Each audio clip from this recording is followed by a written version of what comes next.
கர்த்தருக்கு ஸ்தோத்திரம். இன்றைய வசனம் மத்தேயு 15:28. உன் விசுவாசம் பெரிது, நீ விரும்புகிறபடி உனக்கு ஆக கடவது. மத்தேயு 15:28. உன் விசுவாசம் பெரிது, நீ விரும்புகிறபடி உனக்கு ஆக கடவது. இன்னைக்கு ஏசுப்பா உங்ககிட்ட சொல்கிற ஒரு வார்த்தை என்ன அப்படின்னா, நீங்கள் அவர் மேலே வைத்திருக்க விசுவாசம் பெருசுன்னு அவருக்கு தெரியும். ஆமென். நீ விரும்புகிறல அந்த காரியத்தை நான் உனக்கு தருவேன்னு சொல்கிறாரு. எதை நினைத்து நீங்கள் காத்துட்ருக்கீங்க, எதை நினைத்து விசுவாசத்தோடு இருக்கிறீங்க? உங்கள் வாக்குத்தத்தை நினைத்தா, இல்லை யாரோ ஒருத்தரோட ரட்சிப்பை நினைத்தா, காரியங்கள் நினைத்தா, இன்னைக்கு ஏசப்பா சொல்கிறாரு நீ விரும்புகிறது நான் உனக்கு கொடுப்பேன்னு சொல்கிறாரு. ஆமென்.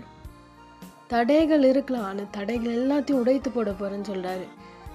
நீ என் மேலே நம்பி காத்திருக்கல, நீ வெட்கப்பட மாட்டேன்னு சொல்கிறாரு. நீ தாமதிப்பதில்லை சொல்கிறாரு. அதன் காலத்தில் நேர்த்தியாக உங்களுக்காக காரியத்தை செய்ய போகிறார். விசுவாசமாக இருங்க. நீங்கள் நினைத்திருக்கிறத, நீங்கள் விரும்புகிறத அவர் உங்களுக்கு தந்து உங்களை ஆசீர்வதித்து உயர்த்துவார். ஆமென்.